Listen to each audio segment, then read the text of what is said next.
Hello, CA final students. Welcome back to Sarang CA classes. I am CA Vipin Singla, your friend, mentor and faculty for CA final financial reporting. I hope आप सबने index 16 और index 38 के सभी lectures अच्छे से देख लिए होंगे और उनके टेस्ट नॉलेज के सभी क्वेश्चन सोल्व भी कर लिए होंगे। तो आइए आज हम स्टार्ट करने जा रहे हैं एक न्यू इंडेक्स 40 इन्वेस्टमेंट प्रॉपर्टी। मैं आपको एक बात क्लियर कर देता हूं कि जो आपने इंडेक्स 16 और इंडेक्स 38 किया था उसके बहुत सारे कंसेप्ट यहाँ पे सिमिलर हैं। तो सिमिलर कंसेप्ट को हम ज़्यादा टाइम ना लगाते हुए एक रिवीजन दे देंगे, बस उस पर ज़्यादा डिस्कशन नहीं करेंगे यहाँ पे डिटेल में। तो इससे पहले मैं ये स्टार्ट करने से पहले आपको एक चार्ट प्रिपेयर करवा देता हूँ इस सबको डिस्कस करने से पहले कि हमारी कौन सी एसेट किस इंडेक्स में डील होती है, क्योंकि हमारे एसेट्स काफी मतलब कि इंटर रिलेटेड इंडेक्स होते हैं, काफी सिमिलर एसेट्स। कोई लैंड एंड बिल्डिंग यहाँ भी कवर हो रही है, कोई लैंड एंड बिल्डिंग मेरी इंडेक्स 16 में भी कवर हो रही है, कोई एसेट मेरी यहाँ पे भी कवर हो रही है, इंडेक्स 2 में भी कवर हो रही है। तो हम एक क्लैरिटी आ जाएगी, तो उस चार्ट से आप उस चार्ट को अच्छे से बना लो, क्योंकि ये क्लैरिटी आना बहुत नेसेसरी है। जैसे हमने सबसे पहले देखा कि सेट कितने टाइप की होती हैं, क्योंकि हमारे मल्टीपल एसेट्स हैं, तो उसको हमें एक आइडिया होना चाहिए, क्लियर कट आइडिया होना चाहिए कि एग्जाम देखते ही हम बता दें कि हाँ इस एसेट पे ये वाला इंडेक्स अप्लाई होगा। तो आइए हम उसी को देखते हैं। हमने इंडेक्स के टाइप, एसेट्स के टाइप देखे थे, कौन से एसेट्स थे मेरी। एक तो थी मेरी टेंजिबल एसेट, टेंजिबल। एक थी मेरी इंटेंजिबल एसेट। जो इंटेंजिबल एसेट थी मेरी वो कौन से इंडेक्स में कवर हो रही थी, उसके ऊपर मेरा इंडेक्स लग रहा था 38। तो इंटेंजिबल कौन सी थी, जिसको मैं टच नहीं करके देख सकता था, और जिसको टच करके देख सकता था एसेट, वो मेरी कौन सी एसेट थी। उसमें मेरे मल्टीपल टाइप ऑफ एसेट थे जिसको मैं टच करके देख सकता था। उसमें एक तो था मेरा land and building,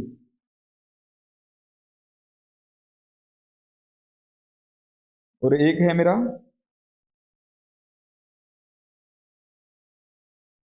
other than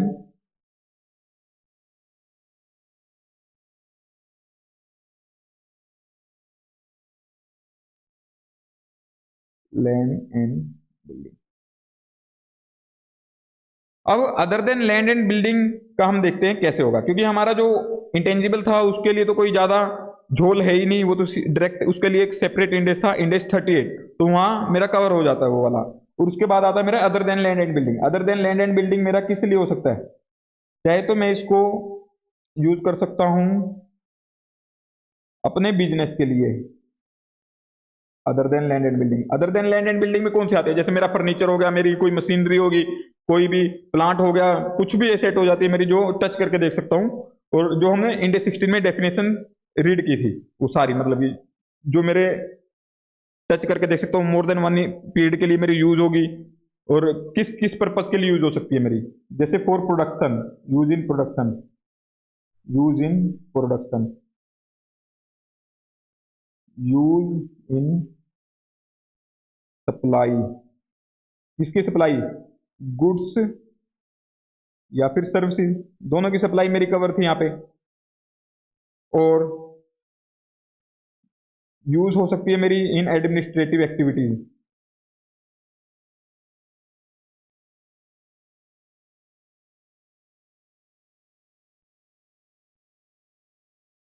और मेरी यूज हो सकती है ये रेंटल के लिए, मतलब कि फॉर रेंटल टू अदर्स।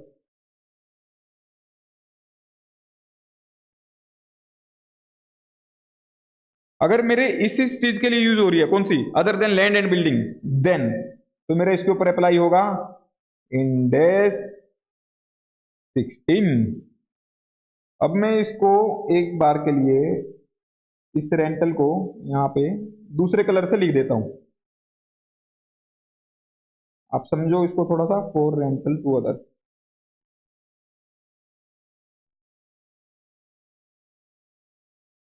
अब मेरी और एसेट किस लिए यूज हो सकती है ये, एक तो बिजनेस के लिए होगी, एक मेरे को ये है कि अपना सेल करता हूं, ऑर्डिनरी कोर्स ऑफ बिजनेस है मेरा, for sale in ordinary course of business, in ordinary course of business.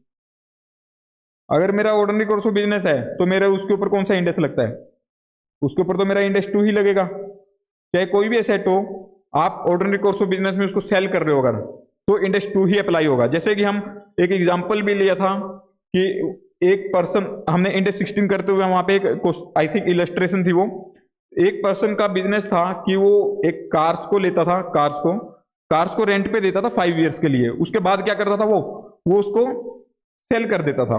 5 years rent पे देने के लिए यूज करता था, 5 ईयर्स तक रेंट पे दे रहा था जब तक, तो हमारी कहां पे कवर हो रही थी ये हो रही थी इंडेक्स 16 में, फॉर रेंटल टू अदर्स। और उसके बाद 5 ईयर्स के बाद उसका यही बिजनेस ही था कि वो 5 ईयर्स रेंट पे यूज करेगा और उसके बाद वो सेल कर देगा। तो हमने देखा था कि वो इंडेक्स 16 से इंडेक्स 2 में आ गई थी, वो एसेट मेरी रिक्लासिफाई हो गई थी, क्योंकि वो उसका ऑर्डिनरी कोर्स ऑफ बिजनेस बन चुका था कि वो उन कार्स को 5 ईयर्स के बाद सेल कर रहा था अपने बिजनेस में। तो उसका एक ऑर्डिनरी कोर्स ऑफ बिजनेस बन गया था, तो वो इंडेक्स 2 में कवर हो रही थी। ऐसे ही कोई इंडेक्स 38 में मेरी एसेट होगी, अगर वो यूज कर रहा है एक टाइम तक, तो उसका ये बिजनेस ही बन चुका कि इतना टाइम यूज करने के बाद वो बेच ही देगा, मार्केट में सेल कर देगा। तो उस केस में क्या होता है, मेरा इंडेक्स 2 में कवर हो जाती है। अगर वो उसका बिजनेस नहीं है, बट वो पहले इंडेक्स 16 में यूज कर रहा था या फिर इंडेक्स 38 में यूज कर रहा था एसेट, बट उसका बिजनेस नहीं है कि सेल करना, उसका काम में नहीं रही किसी भी तरीके से, उसने हेल्ड फॉर सेल कर दिया उसको, देन उस केस में उसके ऊपर इंडेक्स 105 लग जाता है, index 105।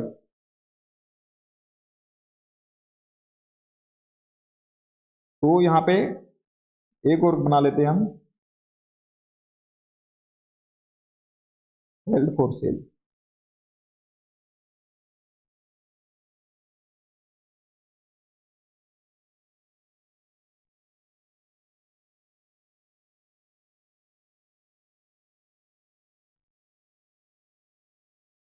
Ordinary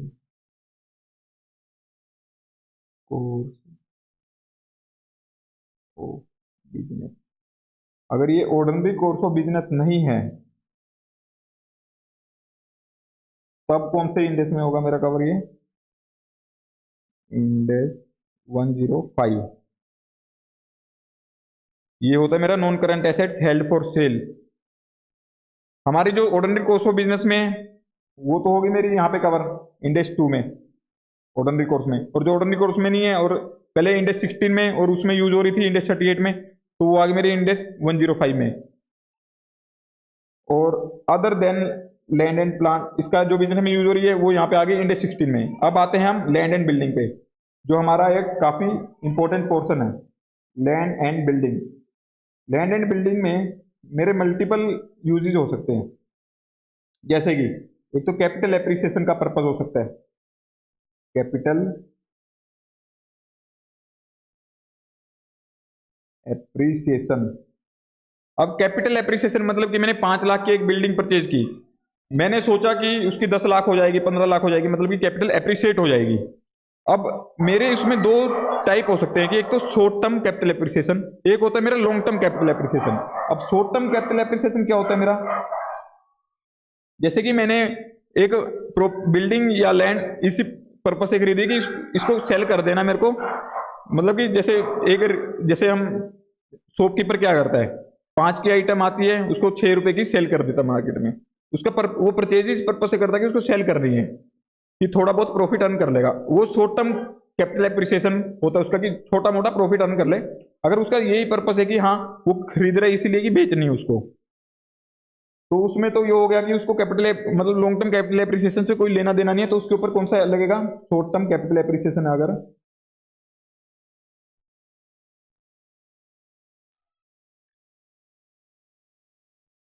short term capital appreciation, तो इसके ऊपर लग जाएगा इंडेक्स 2, क्योंकि ये एक इन्वेंट्री की तरीके से ही होगा ना, इसका ऑर्डिनरी कोर्स ऑफ बिजनेस की वो परचेज इसीलिए कर रहा है कि उसको सेल करने की छोटा मोटा प्रॉफिट अर्न करके निकल जाएगा वो।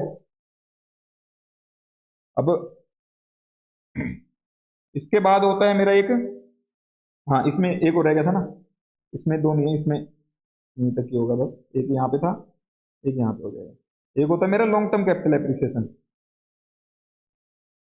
Long term capital appreciation. अगर कोई मेरा लॉन्ग टर्म कैपिटल एप्रिसिएशन होता है, मतलब कि इस पर्पज से लॉन्ग टर्म कैपिटल एप्रिसिएशन के पर्पज से मैं कोई एसेट परचेज कर रहा हूं, अगर एसेट कौन सी, लैंड एंड बिल्डिंग, तो उस केस में मेरा इंडेक्स 40 लग जाएगा, जो कि आज हम करेंगे, इसको डिटेल में कवर करेंगे कि कौन सी एसेट मेरा इंडेक्स 40 में कवर होती है। इसके बाद मेरा कैपिटल एप्रिसिएशन का मैंने देख लिया, और एक होता है मेरा कि यूज इन बिजनेस। मैं अपने बिजनेस में भी तो यूज कर सकता हूं। कौन से पर्पज के लिए? यूज इन प्रोडक्शन, प्रोडक्शन के लिए यूज कर सकता हूं। Use in supply of goods और services, use in supply of goods और सर्विसेज। और किस लिए? इसको मैं दूसरे कलर से लिख देता हूं बल्कि, चलो इसको तो कोई नहीं, यूज कर सकता हूं सप्लाई, यूज कर सकता हूं किसमें? एडमिनिस्ट्रेशन पर्पस में, एडमिनिस्ट्रेटिव एक्टिविटीज में। ओके, अगर इसके लिए यूज होती है मेरी, तो कौन सा इंडेक्स लगेगा? तो मेरा इंडेक्स 16, क्योंकि बिजनेस के लिए यूज, जो 16 वाला बिजनेस के लिए यूज हो रहा है, मतलब कि ओनर ऑक्यूपाइड प्रॉपर्टी होती है वो, ओनर ऑक्यूपाइड। इसके बाद मेरा जो सबसे इंपॉर्टेंट, जिस पोर्शन के लिए मैंने चार्ट प्रिपेयर करवाया, आपको मैं एक बार रिवाइज भी करवा दूंगा कि ये चार्ट में हमने कौन से सेट की कहां बातें की हैं। आपने देखा कि जैसे आपकी लैंड एंड बिल्डिंग इंडेक्स 2 में भी कवर हो रही है, 40 में भी कवर हो रही है, 16 में भी कवर हो रही है। और इंटेंजिबल तो सिंपल ही था, other than land and building आपकी 16 में भी कवर हो रही थी, इंडेक्स 2 में भी कवर हो रही थी। अब यहां पे बात करते हैं हम रेंटल की, क्योंकि हमने यहां पे देखा था फॉर रेंटल टू अदर, अगर कोई और अदर देन लैंडेड बिल्डिंग थी मेरी, तो मेरी इंडेक्स 16 में ही कवर हो रही थी। बट यहां पे मेरा डिफरेंट रहेगा कि रेंटल टू अदर का क्या ट्रीटमेंट होगा। रेंटल टू अदर, इसमें रेंट पे देने का अगर मेरा है भी, मतलब कि देखना पड़ेगा, अगर यहां पे मेरा रेंट पे देने का बिजनेस है, रेंट पे देने का मेरा बिजनेस है अगर, और एक मेरा नॉट बिजनेस, मतलब कि मेरा बिजनेस नहीं है रेंट पे देने का। अब ये कैसे पता लगेगा कि रेंट पे देने का मेरा बिजनेस है? यहां पे मैं सिग्निफिकेंट एंजिलरी एक्टिविटी भी, सिग्निफिकेंट एंजिलरी सर्विसेज भी इसको प्रोवाइड कर रहा हूं साथ में। यहां पे मेरा सिग्निफिकेंट एंजिलरी सर्विसेज नहीं होती यहां पे, मतलब कि कुछ हल्की फुल्की सर्विस जरूर हो सकती है, बट एंजिलरी सर्विसेज का एक सिग्निफिकेंट पोर्शन नहीं होगा। जैसे कि यहां पे एग्जांपल लेते हैं हम, होटल।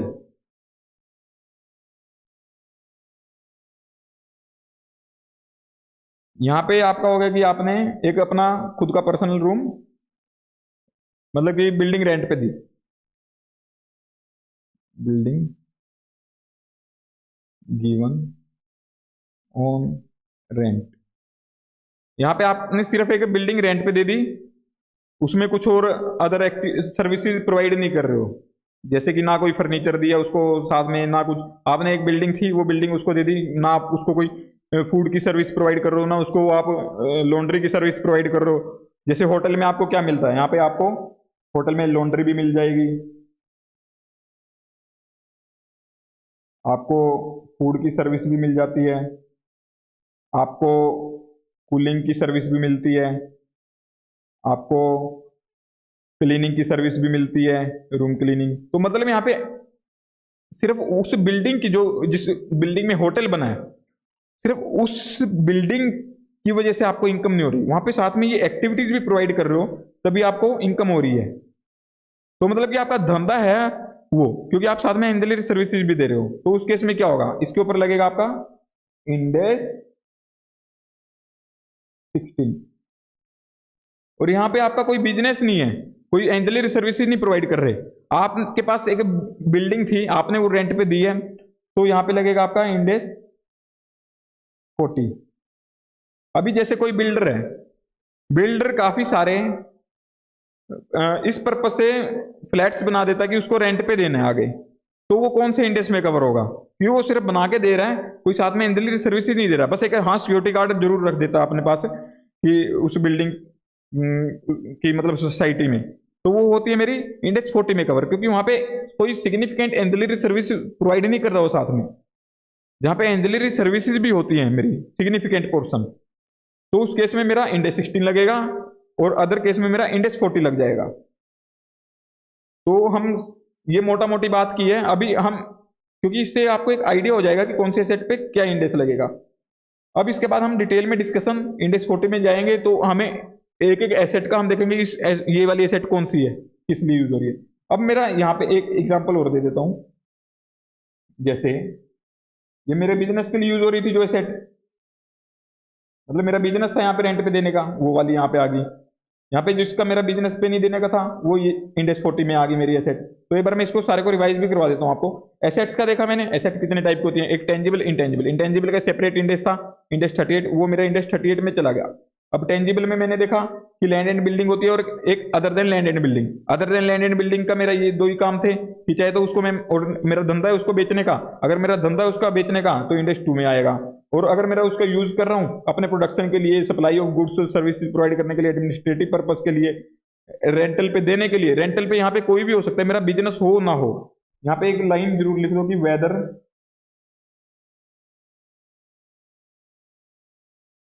वेदर बिजनेस और नो, यहाँ पे मेरा बिजनेस हो या ना हो, बट रेंट पे दिए है तो मतलब कि मेरा इंडेक्स 16 ही लगेगा। कौन सी? Other than land and building. और अगर मैं पहले 16 में था, 38 में था, उसको रिक्लासीफाई कर देता हूँ, सेल करने के लिए रख देता हूँ कि मेरे को बेचनी है अभी है, जैसी कंडीशन में उसी में, तो हम ये डिटेल डिस्कशन करेंगे इंडेक्स 105 में। अगर ऐसा कुछ है केस और मेरा ऑर्डिनरी कोर्स ऑफ बिजनेस भी नहीं बन पा रहा वो, तो उसको हम इंडेक्स 105 में डील करेंगे। उसके बाद मेरा आता था land and building. Land and building मेरा किस लिए? कैपिटल एप्रिसिएशन के लिए। अगर मेरा शॉर्ट टर्म कैपिटल एप्रिसिएशन ही पर्पज है तो उस केस में मेरा इंडेक्स 2 लगेगा, और लॉन्ग टर्म है तो मेरा इंडेक्स 40 में कवर होती है। इंडेक्स 40 में कौन सी एसेट कवर होगी मेरी? एक तो ये वाली कवर होगी लॉन्ग टर्म कैपिटल एप्रिसिएशन की, और फिर मेरा यूज ऑफ बिजनेस में हो रही थी लैंड एंड बिल्डिंग, तो इंडेक्स 16 लगा था सिर्फ एक रेंटल को छोड़ के, क्योंकि रेंटल हम रेंटल में ही डिफरेंस था, बाकी एक्टिविटीज तो चाहे लैंडेड बिल्डिंग हो या अदर हो कोई भी हो, सब मेरे बिजनेस में यूज हो रही थी। बस एक रेंटल का डिफरेंस है, रेंटल का हमने यहाँ पे देखा लैंड एंड बिल्डिंग का सेपरेट ट्रीटमेंट था, कुछ अलग था इसमें। अगर मेरे बिजनेस के लिए यूज हो रही है, मतलब सिग्निफिकेंट एंसिलरी एक्टिविटीज भी प्रोवाइड कर रहा हूँ मैं उस लैंड एंड बिल्डिंग के साथ में, तो उस केस में तो मेरा इंडेक्स 16 लगता था। हमने होटल का एग्जाम्पल लिया, और हमने एक देखा था कि मेरा धंधा नहीं है रेंट पे देने का, मतलब कि मैं अपनी बस उसमें कोई लैंड और बिल्डिंग मेरी इतनी है कि उससे ही मेरा रेवेन्यू जनरेट हो रहा है, मैं उसके साथ में कोई एंसिलरी सर्विसेज नहीं दे रहा हूँ, तो उस केस में मेरा इंडेक्स 40 लग जाएगा उसके ऊपर। तो ये होता है मेरा समरी थी। एक बार इसके बाद हम इंडेक्स 40 स्टार्ट करते हैं, अभी बिल्कुल डिटेल में डिस्कशन करेंगे एक एक चीज की। तो सबसे पहले आपका मीनिंग यहाँ पे बहुत जल्दी से क्लियर हो जाएगा। हमने यहाँ पे इंडेक्स 40 देखा था, कहाँ कहाँ लग रहा था। एक तो आपका लॉन्ग टर्म कैपिटल एप्रिसिएशन का केस था लैंड एंड बिल्डिंग में, इससे पहले हमने कहीं भी इंडेक्स 40 का नाम नहीं सुना other than land and building या फिर इंटेंजिबल में, हमने सिर्फ इसका नाम सुना था लैंड एंड बिल्डिंग के केस में। लैंड एंड बिल्डिंग के केस में भी कहाँ पे, एक तो long term appreciation capital appreciation के केस में, और एक सुना था मैंने यहाँ पे जो मेरा बिजनेस नहीं है, मतलब ये उसमें सिग्निफिकेंट एंसिलरी सर्विसेज प्रोवाइड नहीं कर रहा हूं मैं, जिसमें मतलब कि मेरा धंधा नहीं है रेंट पे देने का, बट हाँ मेरा पर्पस था कि हाँ रेंट पे खरीद ली थी मैंने कोई एसेट, तो उस केस में मेरा इंडेक्स 40 लग जाता है उस पर। तो आइए हम देखते हैं इसकी मीनिंग क्या होता है index 40 property plant and equipment का। तो प्रॉपर्टी कौन सी प्रॉपर्टी हो सकती है इंडेक्स 40 के अंदर? कौन सी प्रॉपर्टी कवर होती है? हमने देखा था लैंड हो सकती है कवर, बिल्डिंग हो सकती है कवर, कोई बिल्डिंग का पार्ट कवर हो सकता है, या फिर मेरी लैंड और बिल्डिंग दोनों भी कवर हो सकती हैं। और उसके अलावा मैंने देखा था कि हेल्ड किस लिए हेल्ड कर रहे हैं, चाहे तो रेंटल पे देने के लिए या फिर कैपिटल एप्रिसिएशन के लिए, या फिर बोथ, मेरे दोनों पर्पज हो सकते हैं। अभी मैं एक एग्जांपल ले लेता हूँ कि जैसे मैंने आज एक हाउस परचेज किया इस पर्पज से कि मैं आज 5 लाख का हाउस मिल रहा है मेरे को एक, तो उसको मैं पर्पज है कि मैं इसको 5 साल के बाद मार्केट में सेल करूंगा तो इसकी 50 लाख की इनकम हो जाएगी, मतलब कि 50 लाख में सेल हो जाएगा मेरा ये। तो मैंने ले परचेज कर लिया, और साथ में मेरे को ये भी था कि हाँ 50 लाख तो वो आएगा ही आएगा, साथ में मेरे को रेंट भी इससे अर्न हो जाएगा कि मैं इससे इसको रेंट वगैरह पे भी दे सकता हूँ। तो मेरे दोनों ही पर्पस थे कि मेरी रेंटल इनकम भी आती रहेगी और साथ में बाद में पैसा भी आ जाएगा मेरा, क्योंकि यहाँ पे सिर्फ एक इन्वेस्ट किया मैंने। इन्वेस्ट आप थोड़ा समझो, वर्ड्स पे जाओ, इन्वेस्ट किया मैंने, मेरे पास पैसा था मैंने इन्वेस्ट कर दिया कि हाँ मेरे को ये फायदा देगा, हम प्रॉपर्टी में इन्वेस्ट इसीलिए करते हैं कि चाहे तो उससे मेरे को किराया मिले या फिर मैं उससे बाद में उसके दाम बढ़ जाएंगे तो उसको मार्केट में सेल करके पैसा लेके निकल जाऊंगा। मेरे पास पैसा पड़ा था तो मैंने उसको लगा दिया था मार्केट में। तो आप थोड़ा वर्डिंग पे भी जाओ कि इन्वेस्ट करते हैं जब हम, हमारे पास पैसा हो, चाहे तो हम शेयर मार्केट में लगाते हैं या फिर प्रॉपर्टी में लगाने के दो ही पर्पज होते हैं कि साथ में तो मेरे को उससे रेंट मिलता रहेगा और साथ में मेरा उससे कुछ कैपिटल एप्रिसिएशन होगा, तो वो दोनों बेनिफिट होते हैं मेरे। तो वही land and building he cover होती है इस इंडेक्स में। कौन सी वाली? जिसको मैंने हेल्ड किया है टू अर्न रेंटल अर्न करने के पर्पज से या फिर कैपिटल एप्रिसिएशन से, कि मतलब 5 लाख की एसेट मेरी 50 लाख की हो जाएगी, या फिर दोनों पर्पज हो सकते हैं। मेरे रेंट भी आता रहे, हाँ मतलब 5 साल तक रेंट लेता रहूंगा, उसके बाद मेरे को ये कि हाँ उसके दाम भी बढ़ जाएंगे तो मैं उसको सेल कर दूंगा। तो मतलब दोनों पर्पज हो गए मेरे। अगर रेदर देन फॉर, ये लिखा है कि कौन सी एसेट इंडेक्स 40 में कवर नहीं होती। रेदर देन फॉर जो हमने देख किया था यूज इन प्रोडक्शन में यूज होती थी तो कौन सा इंडेक्स लगता था? इंडेक्स 16। और सप्लाई ऑफ गुड्स और सर्विसेज में होती थी तो भी इंडेक्स 16 लगता था। और एडमिनिस्ट्रेशन के लिए तो भी इंडेक्स 16 लगता था। तो जो हमने इंडेक्स 16 में बात की थी वो अपने खुद के धंधे के लिए यूज कर रहा था, तो उस एसेट को क्या कहते हैं? ओनर ऑक्यूपाइड प्रॉपर्टी, मतलब कि ओनर ही उसको ऑक्यूपाई करके यूज कर रहा है। तो वो वाली प्रॉपर्टी होती थी आपकी ओनर ऑक्यूपाइड प्रॉपर्टी, उसके ऊपर लगता था इंडेक्स 16। तो इसलिए इंडेक्स 16 लग रहा है उसके ऊपर, तो उसको यहाँ से बाहर कर दिया इन्होंने। और यहाँ पे इन्होंने रेंटल नहीं लिखा यहाँ पे, क्योंकि रेंटल का हमारा काफी डिटेल डिस्कशन था कि यहाँ पे कवर होगा या इंडेक्स 16 में कवर होगा। मैं आपको पहले ही करवा के आ चुका हूँ। यहाँ पे इन्होंने रेंटल यहाँ पे लिख दिया, अदरवाइज आप गलत कर देते, होटल को भी आप इंडेक्स 40 अप्लाई कर देते। होटल में एंजिलरी सर्विसेज प्रोवाइड करते हैं क्योंकि उनका धंधा है, उनका बिजनेस है, जो कि यहाँ पे इन्होंने मतलब शो नहीं किया कहीं पे भी। जब उसका धंधा है मेन कि हाँ मेरा एंजिलरी सर्विसेज भी प्रोवाइड कर रहा हूँ, सिग्निफिकेंट एंजिलरी सर्विसेज, सिग्निफिकेंट मतलब कि मेजर, मतलब काफी अच्छा पोर्शन है उसका भी, तो उस केस में। और sale in ordinary course of business, अगर उसका सेल करता है मतलब उसके पास कोई लैंड एंड बिल्डिंग है, ऑर्डिनरी कोर्स ऑफ बिजनेस ये उसका कि परचेज सेल करता है उसकी, तो उस केस में वो हो जाता है मेरे इंडेक्स 2 में इन्वेंट्री। तो इसके बाद हमने देखा था rental income can be earn, जो हमने रेंटल इनकम वाला यहाँ पे देखा था कि रेंटल के लिए अर्न रखता कोई प्रॉपर्टी, क्या वो सिर्फ रेजिडेंशियल प्रॉपर्टी हो सकती है कि मतलब घर वगैरह ही दे दिए? क्योंकि वो दूसरे तो जैसे कमर्शियल वगैरह हो गए या फिर इंडस्ट्रियल वगैरह हो गए, वो तो मेरे मतलब बिजनेस में यूज होंगे ना। नहीं, आप यहाँ पे गलती मत करना, क्योंकि हम अपने बिजनेस के ओनर ऑक्यूपाइड होती है मेरी इंडेक्स 60 में, सामने वाले को रेंट पे दे रहे हैं, चाहे वो कमर्शियल हो चाहे इंडस्ट्रियल हो, मेरे को मैटर ही नहीं करता, मैं तो उसको दे चुका हूं। मेरा धंधा के लिए नहीं है, वो सामने वाला उससे धंधा करे या कुछ करे, जो करना उसको करे, मेरे को क्या मतलब उससे। तो वो वाली आती है मेरी यहाँ पे इंडेक्स 40 में, मतलब कि मैं लैंड और बिल्डिंग दे रहा हूं, उसके साथ कोई एंजिलरी सिग्निफिकेंट एंजिलरी सर्विसेज नहीं दे रहा, तो मेरा इंडेक्स 40 ही लग जाएगा उसके, चाहे मेरी कोई भी बिल्डिंग हो, रेजिडेंशियल हो, कमर्शियल हो, इंडस्ट्रियल हो, कोई भी। इसके कुछ एग्जांपल्स हैं, उससे और क्लैरिटी मिलेगी आपको कि कौन सी लैंड हेल्ड करते हैं लॉन्ग टर्म कैपिटल एप्रिसिएशन के लिए, तो कौन सी? इंडेक्स 40, जो कि हम करके अभी चार्ट के थ्रू आपने देखा था अच्छे से। Land held for currently undetermined use, मेरे को पता नहीं है अभी कि कौन से यूज के लिए मैं अपनी लैंड को यूज परचेज कर रहा हूँ। लैंड मेरे पास है एक, मेरे को नहीं पता कि उसका क्या यूज करूंगा। अगर मेरे को पता होता कि बिजनेस के लिए यूज करूंगा तो मैं लगा देता इंडेक्स 16। तो आइए एक बार चार्ट पे ही चलते हैं। यहाँ पे आपने देखा था कि लैंड के केस में यहाँ पे कहीं पे भी ऐसा दिया नहीं हुआ था कि अनडिटरमाइंड यूज के लिए, क्योंकि यहाँ पे कैपिटल एप्रिसिएशन के लिए ले रहा हूँ अगर, या फिर यूज के लिए जहां पे बातें यूज की आ रही थी वहां पे तो इंडेक्स 16 लग गया था अपने लिए। रेंटल की आ रही थी तो वहां पे दोनों में से लग गया था। इसको रेंटल के लिए मैं ले नहीं रहा हूँ, यूज के लिए है नहीं मेरे पास ये। और इसके अलावा मेरा क्या कैपिटल एप्रिसिएशन ही मान लेते हैं, कौन से वाला मैं ले रहा हूँ, बेचने के पर्पज से भी नहीं ले रहा अभी कि मेरे को सेल करना भी, तो इंडेक्स 2 लग जाता अगर बेचने के पर्पज। यहाँ पे मेरे को पता नहीं है, बस लेके रख ली। लेके क्यों रखी?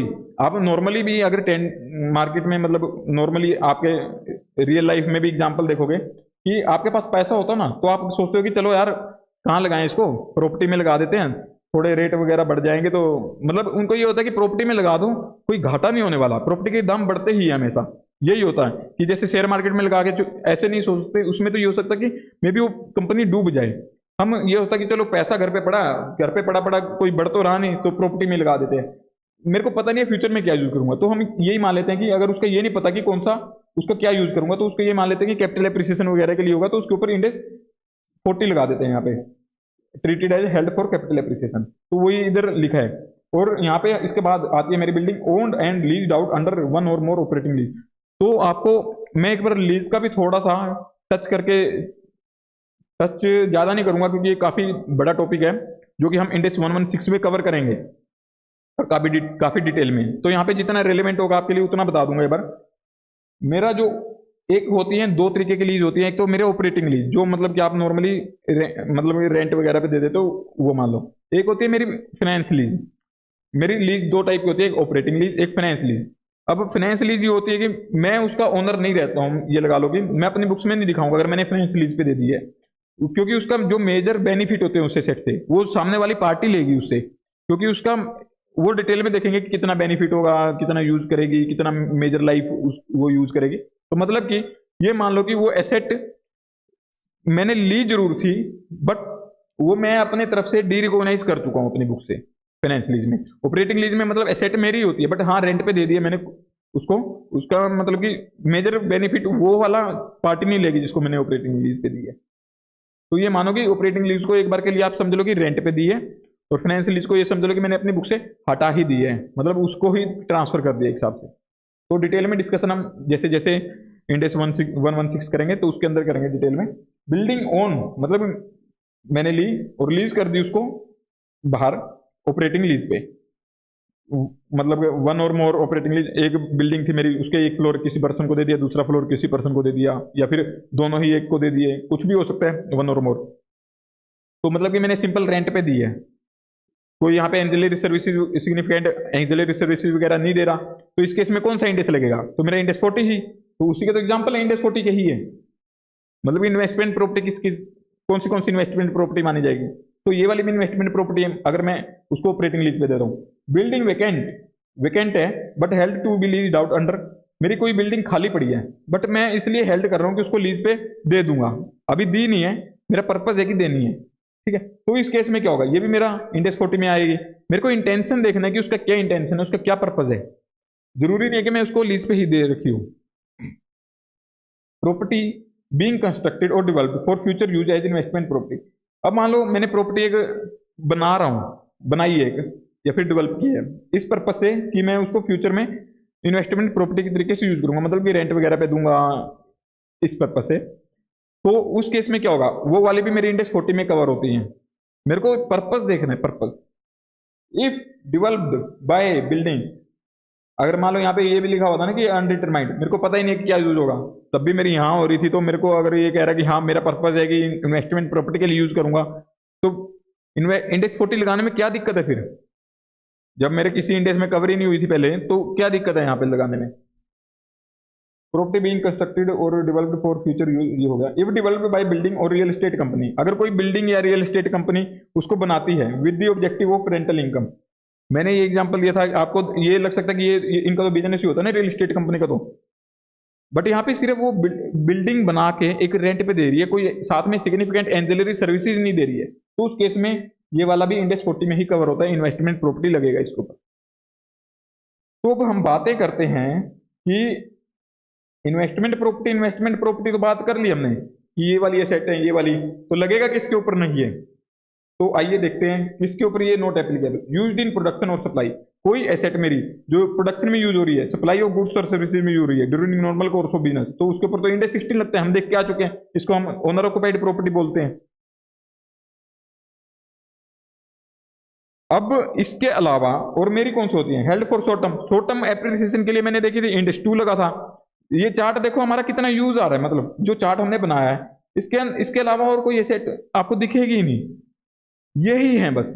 इसमें क्लैरिटी आ गई आपको, मतलब ये चार्ट अगर रट लिया ना तो आपको इसका मीनिंग, या फिर किसी और एसेट का मीनिंग इंडेक्स 16 में एसेट का मीनिंग इंडेक्स 38 में, या फिर यहाँ पे जो आउट ऑफ स्कोप वगैरह है उन सब में इतना दिमाग लगाने की जरूरत नहीं है, क्योंकि आपको वो चार्ट हो गया आपका तो सब हो जाएगा।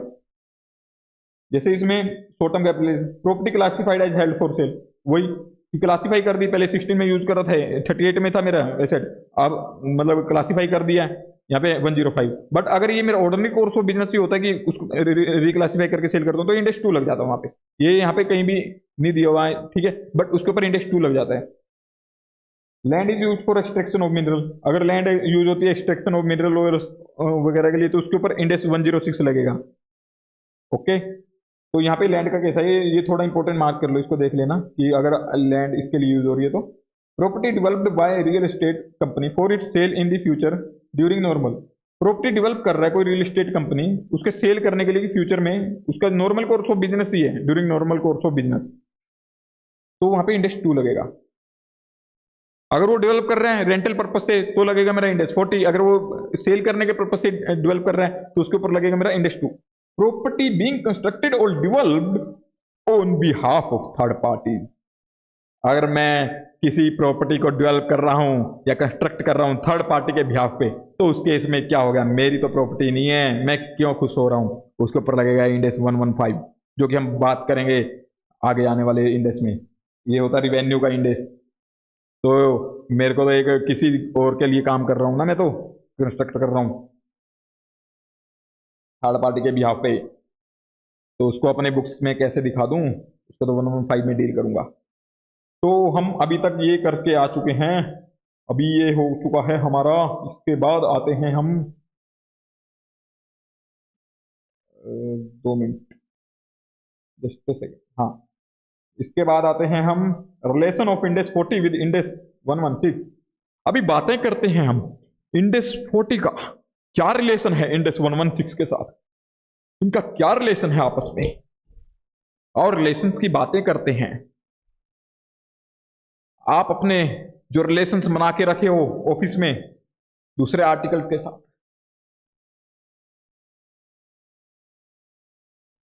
बॉयफ्रेंड गर्लफ्रेंड वाले, उन रिलेशंस से दूर हो जाइए और इन रिलेशंस के अंदर झांकिए। आप जो दूसरों के आर्टिकल्स के रिलेशंस में झांकते हो वो आदतें छोड़ दो।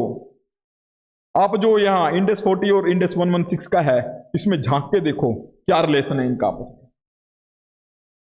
ऑपरेटिंग लीज, अगर मेरा ऑपरेटिंग लीज का केस है, मतलब कि मैं रेंट पे ही दे रहा हूं, अब मेरी ना दो यहां पे ना डिवीजन हो जाती है। मैं आपको बता देता हूं एक बार। अब मेरी प्रॉपर्टी होती है ना कोई, अगर इफ आई हैव प्रॉपर्टी, कौन सी, land and building, land and building, तो उसके दो पोर्शन होते हैं कि एक तो मेरा लैंड एंड बिल्डिंग को शो करना है बुक्स में कि किस अमाउंट पे शो करूं, एक इस प्रॉपर्टी के यहाँ पे एक तो होता है मेरा वो खुद की मतलब लैंड एंड बिल्डिंग एसेट होगी मेरी, एक तो इसकी काउंटिंग होती है, एक इससे जो मेरा रेंट वगैरह आता है, एक उसकी काउंटिंग होती है।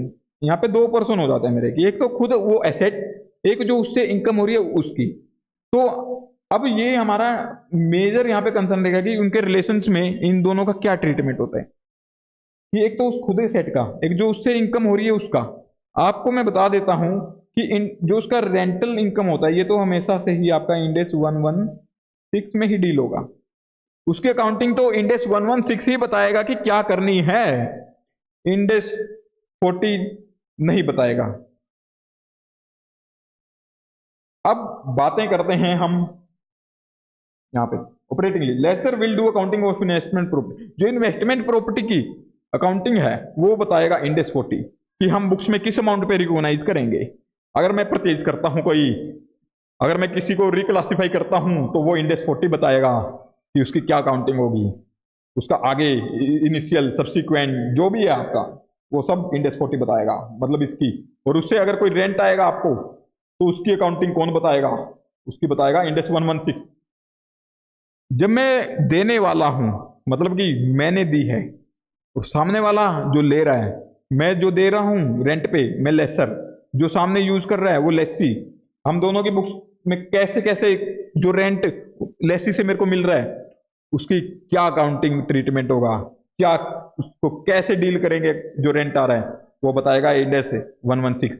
इंडेक्स 40 बताएगा कि जो मेरे पास लैंड एंड बिल्डिंग है उसको मैं अपनी बुक्स में कैसे डील करूं, किस अमाउंट पे शो करूं, उसको डेप्रिसिएशन कैसे लगाऊं। आपको ये बता देता हूं कि मैं लैंड को कभी भी डेप्रिसिएट मत कर देना। हम पहले पीपी के टाइम पे भी बात करके आ चुके हैं कि लैंड मेरी डेप्रिसिएट नहीं होती है। फाइनेंस लीज, हमने वहां पे एक एक्सेप्शन भी देखा था, वो भी है एक्सेप्शन लीज, जो एक्सट्रैक्शन वगैरह से रिलेटेड था कि कोल माइंस वगैरह होती हैं, तो उसमें अगर फाइनाइट लाइफ थी मेरी तो उसको भी डेप्रिसिएट कर देता था। बट यहाँ पे तो मेरा इंडेक्स 40 में तो ऐसा कुछ एसेट कवर नहीं होती है, तो उस केस में यहाँ वाली तो मतलब कि डेप्रिसिएट हो ही नहीं। अगर लैंड और बिल्डिंग दोनों दे रखे तो बिल्डिंग वाले पोर्शन को डेप्रिसिएट करना, लैंड वाले को मत करना। अब फाइनेंस लीज होता है मेरा, उसमें हमारा क्या होता है, मैं क्या कहा था कि फाइनेंस लीज पे देता हूं अगर, मतलब मैं अपनी बुक से हटा देता हूं उस एसेट को, और सामने वाली पार्टी उस एसेट को अपनी बुक्स में शो करती है कि वो एसेट उसकी है, क्योंकि ज्यादा बेनिफिट तो वो ही लेगी जो दूसरी पार्टी है। मैं उसका फायदा लेने ही वाला नहीं हूं, मेरे को तो एक रेंट मिलेगा उससे, उसके अलावा कुछ नहीं मिलने वाला। जब उसी की है फायदा तो सारा, तो वही तो शो करे अपनी बुक्स में उस एसेट को, उसी की मान ले, क्योंकि उसका मेजर बेनिफिट वही लेने वाला है। मैं अपनी बुक्स में शो करके क्या दिखाऊंगा कि मैं इतने प्रॉपर्टीज का मालिक हूं? नहीं, मेरे को नहीं दिखाना। इंडेक्स 40 कहता कि आप मत दिखाओ। एक बार वाटर ड्रिंक कर लेता हूं, आप भी वाटर ड्रिंक करते रहा करो।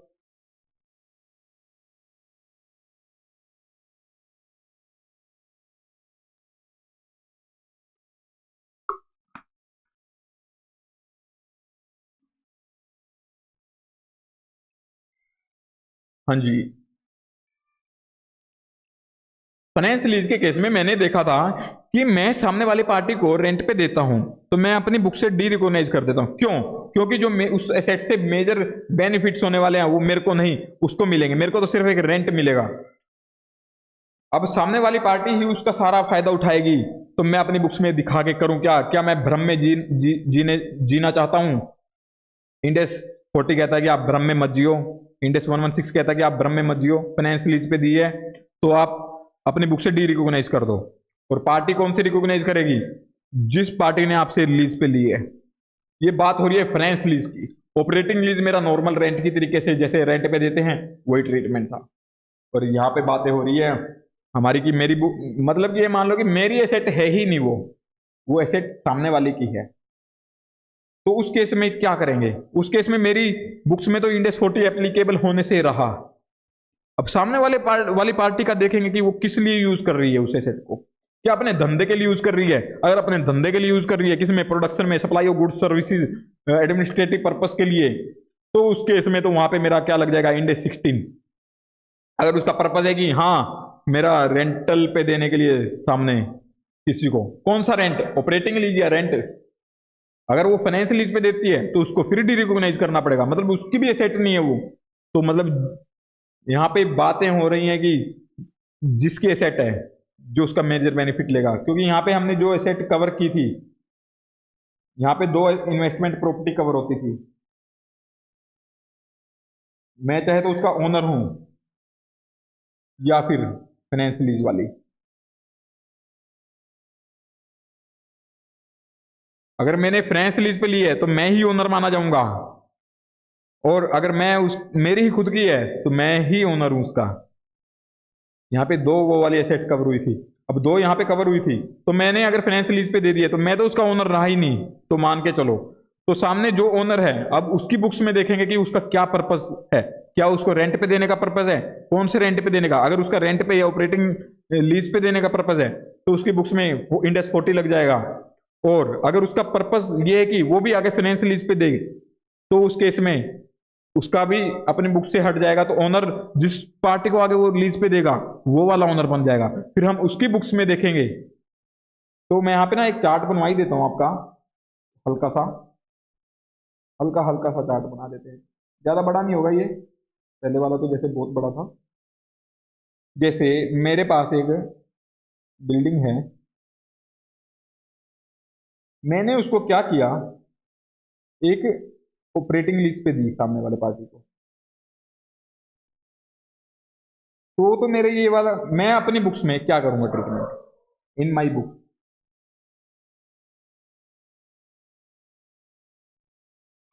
मतलब कि मैं कौन हूं? लेसर। मैंने सामने वाली पार्टी को उस पे दी तो मैं इंडेक्स 40 लगा दूंगा, मेरे इंडेक्स 40 में कवर हो जाएगी। और अगर मैंने ये दी सामने वाले को फाइनेंस लीज पे, फाइनेंस लीज पे दी है अगर, तब मेरा क्या होगा ट्रीटमेंट? ये हो गया मेरा इन माई बुक। मैं अपनी बुक्स में क्या करूंगा? उसको डी रिकॉग्नाइज कर दूंगा, मतलब कि मैं उसका ओनर ही नहीं रहा। तो यहाँ पे लिख लो, मतलब मैं उस एसेट का ओनर ही नहीं रहा।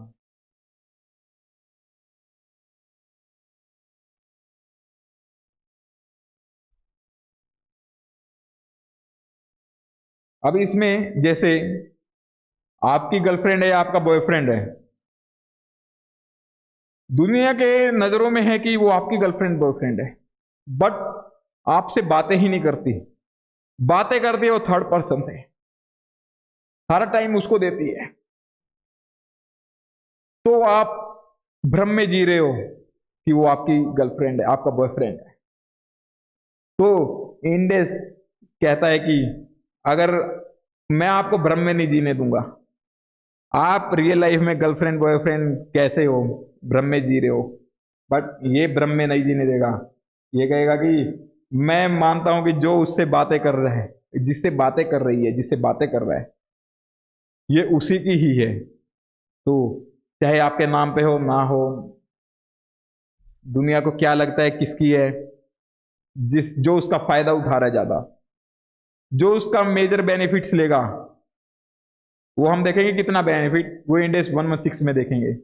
जो उसका फायदा उठाएगा अच्छे से, मैं मानूंगा कि उसी की है ये। इंडेक्स ना इंसाफी नहीं करता।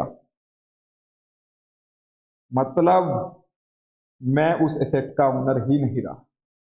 दिखने को ओनर हूं, बट हकीकत में जो फायदा उठा रहा है वही तो ओनर है। तो जिसकी बुक्स में होगा, किसकी बुक्स में जाएंगे अब?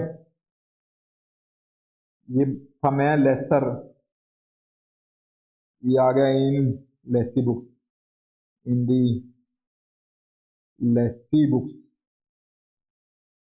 इसकी बुक्स में क्या करेगा ये चेक करेगा। क्या चेक करेगा कि क्या वो ही है सारा बेनिफिट उठाने वाला या कोई और।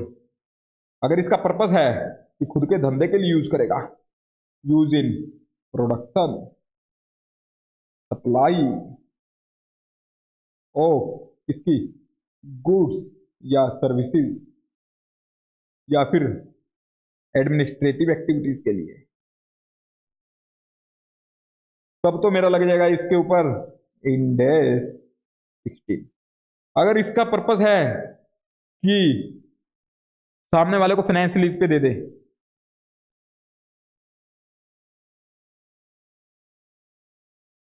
मतलब कि मैं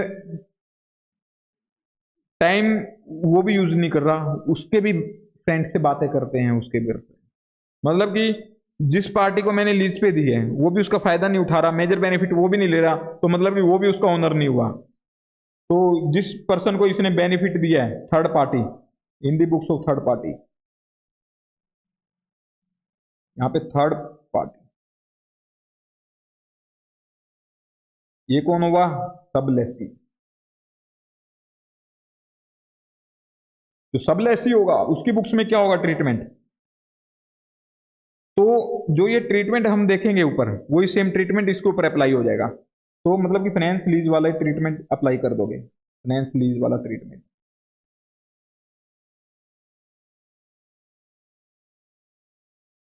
अब कौन सा ट्रीटमेंट है फाइनेंस लीज का, वो हम देख के ही तो आ रहे हैं कि लेसी की बुक्स, मतलब लेसर है उसकी बुक्स में तो कुछ होगा नहीं। जो लेसर है वो तो अपनी बुक से डी रिकॉग्नाइज कर देगा, और जो लेसी है,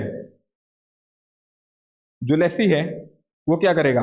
उसका पर्पस देखेंगे कि उसका पर्पस क्या है। अगर बिजनेस के लिए यूज कर रहा है तो इंडेक्स 16। अगर वो फाइनेंस लीज पे दे देता है तो हम उसकी बुक्स में कोई,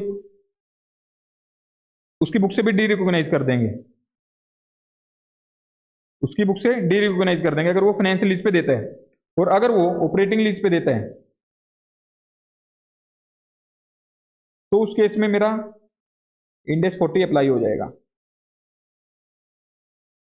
अगर ये सामने वाली पार्टी फिर देखेंगे कि इसने, जो थर्ड पार्टी की बुक्स में देखेंगे, अगर इसने फाइनेंस लीज पे दी आगे, इसको ना एक बार इसको ऐसे ना करके ना कुछ और लिखो कि इसको अगर, तो एक काम करो, इसको दे दो आप 1 पॉइंट। जो ये ट्रीटमेंट हुआ था ना, ये ट्रीटमेंट, इसको 1 दे दो तो यहाँ पे 1 अप्लाई हो जाएगा फिर से। इसको फाइनेंशियल लीज पे मिली, फाइनेंशियल लीज पे फिर देखेंगे कि इसका पर्पस क्या है, थर्ड पार्टी का, जो थर्ड पार्टी है इसका पर्पस क्या है, यहीं से फिर दोबारा प्रोसेस स्टार्ट हो जाएगा। अगर फाइनेंशियल लीज पे दे दी इसको तो थर्ड पार्टी क्या करेगी, उसका पर्पस देखेंगे कि उसका पर्पस खुद के धंधे में यूज करने का है या फिर उसको फाइनेंशियल लीज पे देना आगे या फिर ऑपरेटिंग लीज में बेस्ट हो गया है। ओके, यहाँ पे हमने क्या देखा, सबसे पहले ऑपरेटिंग लीज देखा। ऑपरेटिंग लीज के केस में तो कुछ झंझट ही नहीं है, लेसर की बुक्स में इंडेक्स 40 लग जाएगा। और यहाँ पे फाइनेंशियल लीज के केस में जो लेसर है, लेसर की बुक्स में वो डी रिकॉग्नाइज कर देगा, मतलब अपनी बुक से हटा देगा। और लेसी की बुक्स में क्या होगा, उसका पर्पस देखेंगे कि क्या पर्पस है। अगर वो खुद के धंधे के लिए यूज कर रहा है तो इंडेक्स 16 लगेगा। अगर वो फाइनेंशियल लीज पे दे रहा है सामने वाले पार्टी को तो वो भी अपनी बुक से डी रिकॉग्नाइज कर देगा, तो वो भी अपनी बुक से डी रिकॉग्नाइज कर देगा। और जो थर्ड पार्टी की बुक्स होंगी वो यही वाला ट्रीटमेंट दोबारा से फॉलो कर देगी। अगर वो ऑपरेटिंग लीज पे दे रहा है तो इसका एक और मेंशन कर लो यहाँ पे, ये फाइनेंशियल लीज पे दिया अगर इसने तो ये भी डी रिकॉग्नाइज कर देगा अपनी बुक से,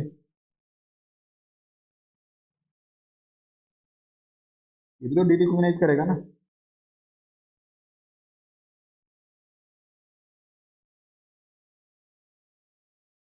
और अगर इसने ऑपरेटिंग लीज पे दिया है तो इंडेक्स 40 लग जाएगा आपका।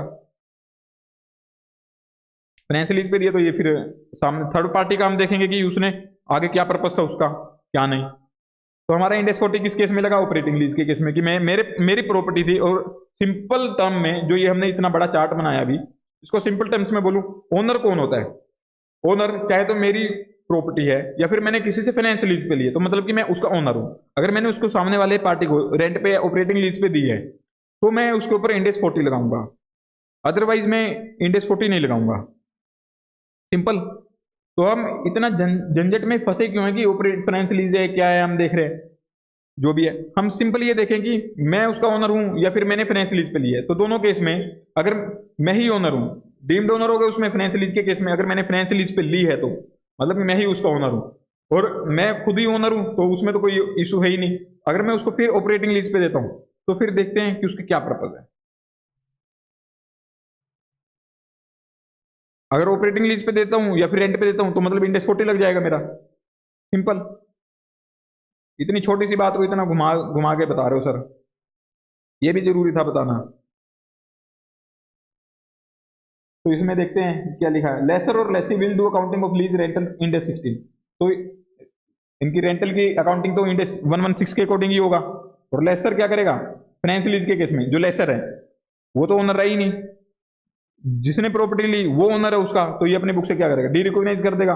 If lessee will use the property in business, अगर वो अपने धंधे के लिए यूज करता है, कौन, लेसी, मतलब जिसको मैंने दी है, तो वो इंडेक्स 16 लगाएगा। अगर वो इफ लेसी सबलीज कर देता आगे फाइनेंशियल लीज पे तो वो क्या करेगा, apply the financial lease provision on sublessor and sublessee. तो वही वाला जो हमने देखा था 1, वही वाला सेम देखेंगे कि सामने वाली पार्टी का क्या पर्पज है, वो उसको अपने धंधे के लिए यूज कर दो 16। अगर वो सामने वाले को फाइनेंशियल लीज पे देता तो वो भी डी रिकॉग्नाइज कर देगा, और सामने वाले को ऑपरेटिंग लीज पे देता है तो वो इंडेक्स 40 लगा देगा। अब यहाँ पे मेन जो मेरा बात है मुद्दे की, जो इंपॉर्टेंट बात है वो ये वाली है कि इंडेक्स 40 इस केस में लगेगा इफ लेसी विल सबलीज। अगर वो जो लेसी है वो आगे ऑपरेटिंग लीज पे देता है तो उस केस में इंडेक्स 40 लगेगा in the books of Lesi और सब लेसर, कुछ भी कह लो। मतलब कि मैंने उसको लेसी, मैंने जिसको दी लेसी उसने आगे दी तो वो सब लेसर हो गया ना, सेम ही पर्सन है वो, वही लेसी है वही सब लेसर है। Under financial lease lessee is assumed as owner, तो ये लिख दिया फाइनेंशियल लीज में जो लेसी होता है वही अज्यूम्ड ओनर माना जाता है। अब सीधा सा डीम्ड ओनर नहीं, एज्यूम्ड ओनर, हाँ, कि ओनर और एज्यूम्ड ओनर हो। अगर अगर वो सामने वाली पार्टी को रेंट पे या लीज रेंट ऑपरेटिंग लीज पे दे रहा है तो उस केस में इंडेक्स 40 लग जाएगा, किसकी बुक्स में, जो दे रहा है रेंट पे। ओके, इसका अभी एग्जांपल तो नहीं था कोई, हाँ अभी आगे करते हैं बातें, आगे एग्जांपल्स भी आएंगे हमारे। तो अभी तो करते हैं property held for more than one purpose. अगर मैं कोई प्रॉपर्टी को हेल्ड करता हूं एक से ज्यादा पर्पस के लिए, ये पर्पस सर बहुत नहीं हो रहा आज, अब क्या करें, ये इंडेक्स बात ही पर्पस के ऊपर करता है हमारी। If any property is partly used in business, अगर मेरी एक पोर्शन तो उसका अपने धंधे के लिए यूज हो रहा है और एक पोर्शन मेरा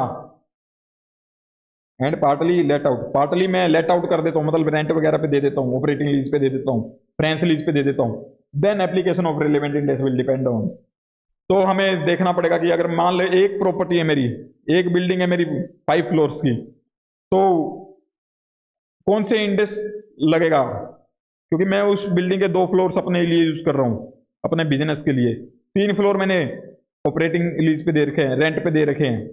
तो उस केस में क्या इंडेक्स, कौन सा इंडेक्स किस पे लगेगा? सबसे पहले हमें देखना होगा कि प्रॉपर्टी सेपरेबल, क्या वो प्रॉपर्टी हर फ्लोर को मैं सेपरेटली किसी को फाइनेंस लीज पे दे सकता हूँ या फिर उसको सेल कर सकता हूँ मार्केट में? अगर मैं सेपरेटली उनको सेल कर सकता हूँ, सेपरेटली फाइनेंस लीज पे दे सकता हूँ, देन ये वो वाला कैसा है, अगर मैं दे सकता हूँ तो is considered as separable only if a portion can be sold और गिवन। अगर मैं उसको मतलब मार्केट में सेपरेटली सेल कर सकता हूँ उस पोर्शन को और गिवन उसको फाइनेंस लीज पे दे सकता हूँ विदाउट सेलिंग अदर पोर्शन, मतलब कि जो मेरे फ्लोर 2 फ्लोर मैं खुद के लिए यूज कर रहा हूँ उनके अलावा अगर जो बाकी पोर्शन है उनको अगर मैं सेपरेटली लीज पे दे सकता, फाइनेंस लीज पे दे सकता हूँ, उनको बेच सकता हूँ मेरे उन पोर्शन को अपने पास यूज करते हुए ही। बेचना नहीं बेचना, फाइनेंस लीज पे देना नॉट इंपॉर्टेंट, मेरे को ये देखना है कि क्या मैं ऐसा कर सकता हूं, कैन बी। अगर मैं कर सकता हूं ऐसा तो own portion which is used in business, अगर जो मेरे खुद के धंधे के लिए यूज हो रहे हैं उस पर तो इंडेक्स 16 लग जाएगा, और जो मैं रेंट पे दे रहा हूं या ऑपरेटिंग लीज पे दे रहा हूं उस पर लग जाएगा मेरा इंडेक्स 40। और जो पोर्शन मैंने फाइनेंशियल लीज पे दे दे तो डी रिकॉग्नाइज हो जाएगा ना मेरी बुक से।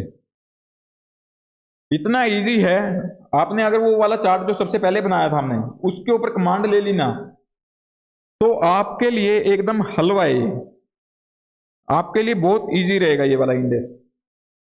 इसके अंदर हमने क्या देखा, अगर मैं उसको सेपरेटली लीज पे दे सकता हूँ या फाइनेंस लीज, मतलब फाइनेंस लीज पे दे सकता हूँ, उसको बेच सकता हूँ किसी पोर्शन को, तो मेरा जो बिक जो पोर्शन रेंट पे दिया उसको इंडेक्स 40 लगा देंगे, और जो पोर्शन मेरा खुद के धंधे के लिए यूज कर रहा हूँ उसको इंडेक्स 16 लगा देंगे। अगर मैं उसको बेच नहीं सकता सेपरेटली फाइनेंस लीज पे नहीं दे सकता, तो उस केस में मेरे यहाँ पे तो 2 इंडेक्स लगे थे एक ही प्रॉपर्टी पे, यहाँ पे मेरा सिंपल एक ही इंडेक्स लगेगा। तो इसके अंदर मेरे को देखना होगा कि इनसिग्निफिकेंट पोर्शन कौन सा है। यहाँ पे ये 20% वगैरह कहीं नहीं दिया हुआ ICI में, मतलब इंडेक्स में कहीं दिया नहीं होगा कि कितने परसेंट को हम इनसिग्निफिकेंट मानेंगे। बट जैसे ICI के क्वेश्चंस वगैरह देखे तो उसके थ्रू पता लगा कि 20% से नीचे वाले को वो कह रहे हैं इनसिग्निफिकेंट है। तो आप अगर एग्जाम में इसका आंसर लिखोगे तो 20% कहीं भी मेंशन नहीं करोगे, आप सिंपल ये मेंशन करोगे इनसिग्निफिकेंट या नॉट इनसिग्निफिकेंट। सिग्निफिकेंट भी यूज नहीं करोगे, आप सिंपल इनसिग्निफिकेंट या नॉट इनसिग्निफिकेंट यही यूज करोगे, क्योंकि ICI ने अपने जितने भी क्वेश्चंस हैं सब में मतलब इनसिग्निफिकेंट और नॉट इनसिग्निफिकेंट ही यूज किया है। अब हम देखते हैं कि अगर सेपरेट नहीं हो सकता तो मेरे को एक ही इंडेक्स लगाना पड़ेगा। तो कौन सा इंडेक्स लगेगा? अगर इनसिग्निफिकेंट है मतलब कि जो पोर्शन में यूज कर रहा हूं, सबसे पहले इसका एक एग्जांपल करवाता हूं मैं आपको सेपरेबल वाले का। एग्जांपल 3 पे पहुंचो पहले, सबसे पहले आप ICI के स्टडी मैट के एग्जांपल 3 पे पहुंच जाइए। आपका एग्जांपल 3 बेसब्री से इंतजार कर रहा है।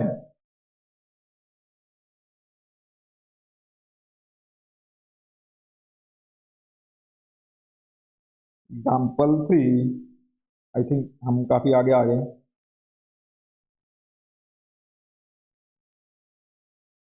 हाँ जी, एग्जाम्पल 3 पे पहुंच जाए।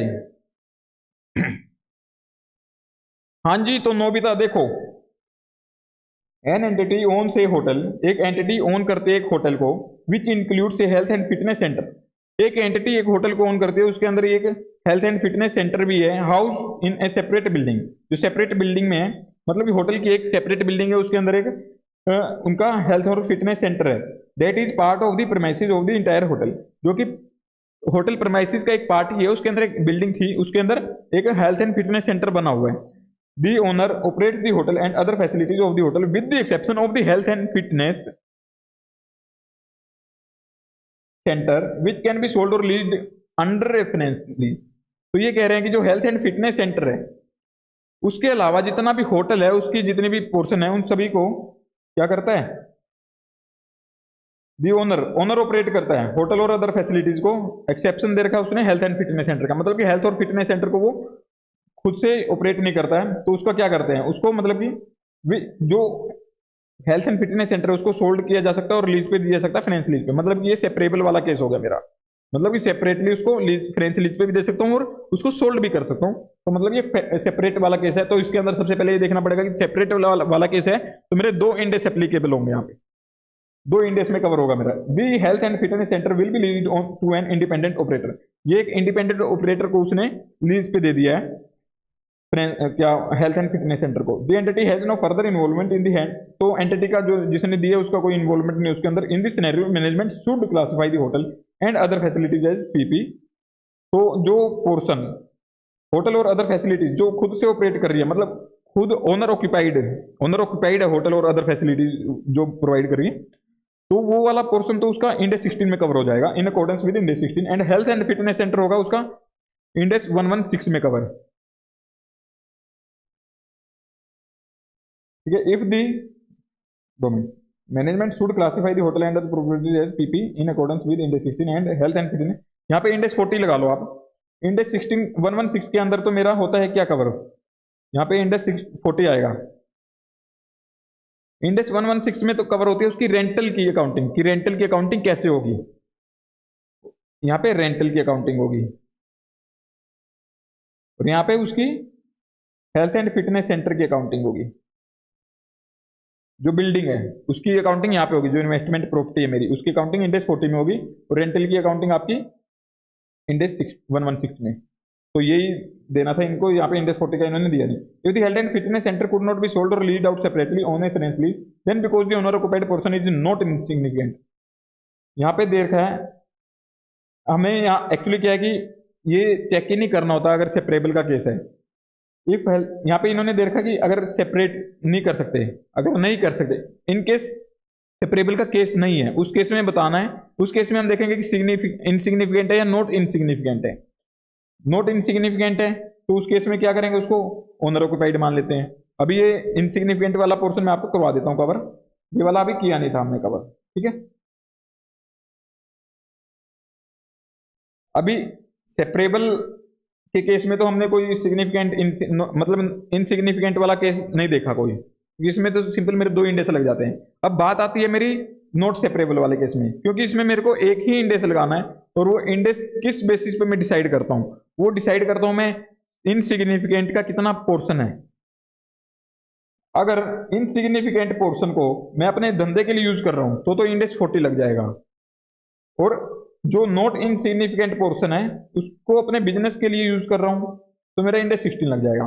सिंपल सा, आपको ये काफी कंफ्यूजन लगा होगा, अभी कुछ समझ नहीं आया होगा इनसिग्निफिकेंट वाला, मैं आपको क्लियर बता देता हूं कि इनसिग्निफिकेंट समझो कि आप 20% और लेस, मतलब 20% लेस देन 20%, लेस देन 20% है अगर, ये मान सकते हैं कि हम, अगर मेरे पास 6 फ्लोर थे उसमें से एक फ्लोर को, 6 फ्लोर हैं टोटल मेरे पास, टोटल उसमें से मैं 1 फ्लोर को अपने खुद के यूज के लिए इस्तेमाल कर रहा हूं, मतलब कि ओनर ऑक्यूपाइड है 1 फ्लोर ऑक्यूपाइड, और मेरे 5 फ्लोर्स हैं किसके लिए, रेंटल वगैरह के लिए। अब इसके अंदर आप देखोगे कि 20% से लेस बनता है, 1/6 करके आप परसेंटेज निकालोगे तो 20% से लेस आता है। तो इस केस में ये कौन से इंडेक्स में कवर होगी, तो इस केस में मेरी ये कवर होगी इंडेक्स 40 में, क्योंकि इन्होंने बात की है नॉट इनसिग्निफिकेंट,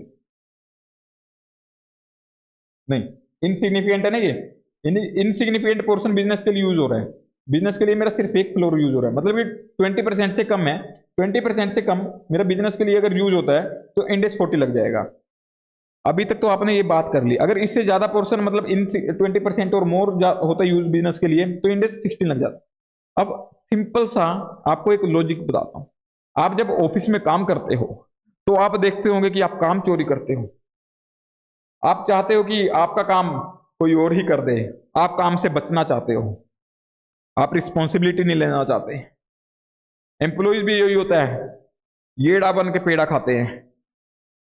ऐसे ही इंडेक्स 40 है, ये वही खतरनाक सातिर एम्प्लॉय है जो येड़ा बन के पेड़ा खाता है, मतलब कि ये खुद के रिस्पॉन्सिबिलिटी से बचना चाहता है, ये चाहता है कि बिल्कुल ज्यादा पोर्शन अगर इसके, अगर मतलब एक 20% या उससे ज्यादा पोर्शन अगर